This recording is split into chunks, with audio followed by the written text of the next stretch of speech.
இப்படிப்பட்ட நிலையில தான் இந்த பேய்கள்லாம் இந்த உலகத்துல நடமாடிட்டு தான் இருக்குதுன்னு நமக்கு உணர்த்துற மாதிரி 1940வது வருஷத்துல நடந்திருக்கு. சரியா சொல்லணும்னா முதலாம் உலக போர் அப்ப இங்கிலாந்துல உள்ள பார்லி என்ற கிராமத்துல இந்த உலக போறப்ப வீசப்பட்ட குண்டு தாக்கி ஒரு தேவாலயத்துக்கு பக்கத்துல உள்ள வீடு ஒண்ணு தீப்பிடிச்சு எரியுது.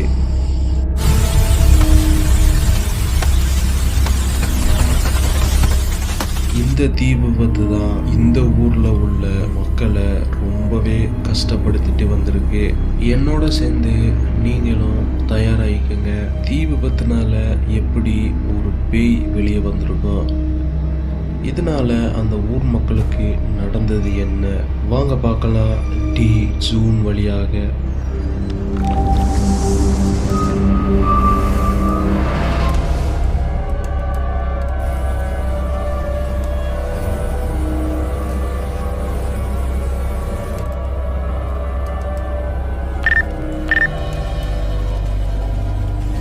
கிட்டத்தட்ட 1850வது வருஷத்துல, அதாவது இன்னையிலிருந்து சரியா 150 வருஷத்துக்கு முன்னாடி இங்கிலாந்துல உள்ள பார்லி என்ற கிராமத்துல ஒரு மிகப்பெரிய பழமை வாய்ந்த சர்ச் ஒண்ணு இருக்கு. இந்த சர்ச்சில் ஒரு ஃபாதர் மக்களுக்காக கடவுள் வழியில சேவை பண்ணிட்டு வந்துட்டு இருக்காரு. இந்த சர்ச்சுக்கு பக்கத்துல ஒரு ஸ்கூல் ஒண்ணு வச்சு நடத்திட்டு வந்துட்டு இருக்காங்க. பல வருஷத்துக்கு அடுத்து இந்த சர்ச் சில காரணங்களால தீப்பிடிச்சு எரிய ஆரம்பிக்குது.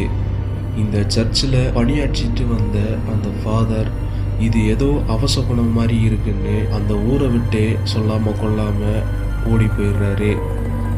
இந்த ஊர் மக்கள் அந்த சர்ச்சை திருப்பியும் சரி பண்ணிட்டு வேற ஒரு ஃபாதரை கொண்டு இந்த சர்ச்சை திருப்பி நடத்தலாம்னு முடிவு பண்றாங்க.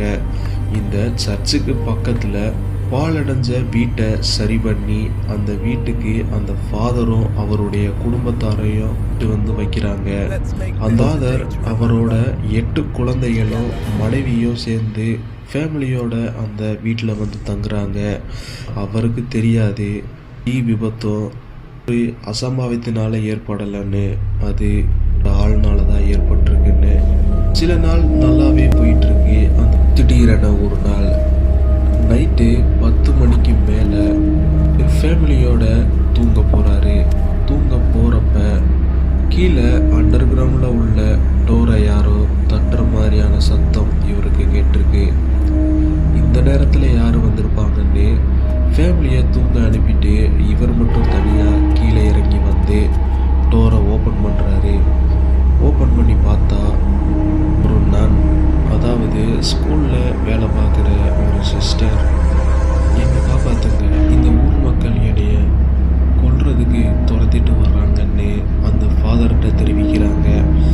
அவரும் நைட் அன்டைம் ஆயிடுச்சு, இனி இந்த பெண்ணுக்கு எப்படின்னா பாதுகாப்பு கொடுக்கணும்னு ஒரு ரூமை தேர்வு செஞ்சு அந்த ரூமுக்குள்ளே அனுப்பி வைக்கிறார். மறுநாள் காலையில் அந்த ஃபாதர் அந்த ரூமை திறக்கப்ப அந்த நன் அந்த ரூமுக்குள்ளே இல்லை. காலையிலேயே எழுந்திரிச்சு கிளம்பி போயிருப்பாங்கன்னு அந்த ஃபாதர் நினச்சிக்கிட்டாரு. மறுநாள் இரவும் அந்த தட்டுற சவுண்ட் அவருக்கு கேது. டோரை திறந்து பார்க்குறாங்க. அதே நான், என்னை காப்பாற்றுங்க, என்னை கொல்றதுக்கு துரத்திட்டு வர்றாங்கன்னு தெரிவிக்கிறாங்க. இது கேட்டதும் சாக்கான அந்த ஃபாதர் திரும்பவும் அந்த ரூமுக்குள்ள தங்க அனுமதிக்கிறாரு. மறுநாள் காலையும் வருது. அந்த ஃபாதர் அந்த ரூமுக்குள்ள போய் பார்க்குறப்பையும் அந்த ரூமுக்குள்ள இல்லை. இந்த ஃபாதருக்கு ஒரே குழப்பமாக இருக்கு. இதை பற்றி யார்கிட்டையும் போய் கேட்கவும் முடியலை. ஏன்னா இந்த சர்ச்சில் இருந்து கிராமம் கிட்டத்தட்ட 2 கிலோமீட்டருக்கும் தள்ளி இருக்கு. இதை பற்றி கேட்டால் எதுவும் ஃபாதரை பற்றி தப்பாக நினச்சிக்குவாங்கன்னு இந்த ஃபாதர் அந்த கிராம மக்கள் யார்கிட்டையும் இதை பற்றி கேட்கவே இல்லை. 3வது நாள் இரவும் வருது. அதே மாதிரியான தட்டுற சவுண்ட் கேட்குது. ஆனால் இந்த தடவை ஃபாதர் அந்த டோரை ஓப்பன் பண்ணவே இல்லை. கிட்டத்தட்ட 5 நிமிஷத்துக்கு மேலே தட்டுற சவுண்டு கேட்குது. 5 நிமிஷத்துக்கு மேலே அந்த சவுண்டு நிற்கிது. ஃபாதர் அந்த டோரு கிட்ட போய் அந்த டோரை ஓப்பன் பண்ண போகிறப்ப மிக கொடூரமான சத்தம் கேட்குது. இதை கேட்டு ரொம்பவே பயந்து போன ஃபாதர் டோரை ஓப்பன் பண்ணவே இல்லை.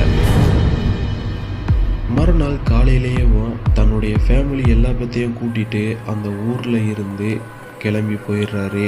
அதுக்கப்புறம் கொஞ்ச நாள் கழித்து முதலாம் உலக போகிறப்ப சில குண்டுகள் இந்த ஃபாதர் தங்கி இருந்த வீட்டு மேலே விழுந்து அது பேஸ்மெண்ட்டை முழுசையும் பாதிப்படையுது. இந்த சம்பவம் நடந்ததுக்கு அப்புறம்தான் அந்த சர்ச் ஃபாதரை மட்டும் தொந்தரவு பண்ணிட்டு இருந்த அந்த நன் ஊர் மக்களையும் தொந்தரவு பண்ண ஆரம்பிச்சிருச்சு. இதனால ரொம்பவே பயந்து போன ஊர் மக்கள் அமெரிக்காவிலேயே ரொம்பவே ஃபேமஸான எட் லொரான் பேய் ஓட்டுறவங்களை கூப்பிட்டுட்டு வந்து இந்த விஷயத்தை எல்லாத்தையும் சொல்கிறாங்க. அவங்க உடனே இந்த முதலாம் உலக போகிறப்ப பாலடைஞ்ச அந்த வீட்டை சோதனை பண்ணி பார்க்குறாங்க. அப்போ பேஸ்மெண்டத்தில் ஒரு எலும்பு கூட ஒன்று கண்டுபிடிக்கிறாங்க. அந்த எலும்பு கூட பற்றி ஊர் மக்கள்கிட்ட கேட்குறப்ப தான் ஒரு மிகப்பெரிய உண்மை வெளியே வருது. சரியாக சொல்லணும்னா 1940, அதாவது கிட்டத்தட்ட 300 வருஷத்துக்கு முன்னாடி இந்த சர்ச் ஒரு ஃபாதர் ஒருத்தவர் இருந்தார். அவர் ஒரு நாளைக்கு ஒரு தடவை தான் சாப்பிட்ணும், எந்த நன்னையும் ஏறெடுத்து பார்க்கக்கூடாது, திருமணமும் முடிக்கக்கூடாதுன்னு பல விதிமுறைகள் விதிக்கப்பட்டிருந்துச்சு. இப்படித்தான் பிரான்ஸ் நாட்டில் இருந்து மேரி என்ற நன் இந்த இங்கிலாந்தில் வந்து சேர்றாங்க. இந்த மேரி அவங்களுக்கும் இந்த ஃபாதருக்கும் இணைப்பிரியாத காதல் வளருது. இந்த காதல் நாளடைவில் ஊர் மக்களுக்கு தெரிய வந்து மேரினால தான் இந்த ஃபாதரும் கெட்டு போகிறாங்க அப்படின்னு அந்த மேரியை கொண்டுடலான்னு முடிவெடுத்து துரத்துறாங்க. அந்த மேரியும் பயந்து போய் நைட்டு அந்த ஃபாதர் தங்கி இருந்த ரூமுக்கு போகிறாங்க. அந்த ஃபாதரும் ஊர் மக்கள்கிட்ட இருந்து இந்த மேரியை காப்பாற்றுறதுக்காக ஒரு ரூமுக்குள்ளே அடைக்கலம் தர்றாரு. இதை தெரிஞ்சுக்கிட்ட ஊர் மக்கள் அந்த ஃபாதரை வெளியே அனுப்பிச்சுட்டு இந்த மேரியை கொண்டு அந்த பேஸ்மெண்டத்தில் புதைச்சி செவரோட செவராக பூசிடுறாங்க. இதனால தான் அந்த ஃபாதர் தங்கிட்டு இருக்கப்ப நைட் நான் என்னை காப்பாற்றுங்கன்னு திரும்ப அந்த ஃபாதருடைய வீட்டுக்கே போயிட்டு இருக்காங்க. அதுக்கப்புறம் எட்டன் லொரன் அந்த எலும்புக்கூடுகளை மீட்டு முறைப்படி இறந்தவங்களுக்கு எந்த மாதிரியான சடங்குகள் நடப்பாங்களோ அது நடத்தி கல்லறையில் போய் அடக்கமும் பண்ணி வச்சுருக்காங்க. அதுக்கப்புறம் தான் இந்த நன் ஊர் மக்களை தொந்தரவு பண்ணாமல் இருந்திருக்கு. இந்த கதையை பேஸ் பண்ணி தான் ஹாலிவுட்லேயே ரொம்பவே பிரபலமான தி நன் என்ற பேய் படத்தை தயாரிச்சிருக்காங்க. இது உண்மைன்னு பல பேர் சொல்கிறாங்க, கற்பனை கதைன்னு பல பேர் சொல்கிறாங்க. உங்களுக்கு என்ன தோணுதுன்னு கீழே இருக்க கமெண்ட் பாக்ஸில் கமெண்ட் பண்ணுங்கள். அப்படியே நம்ம சேனலை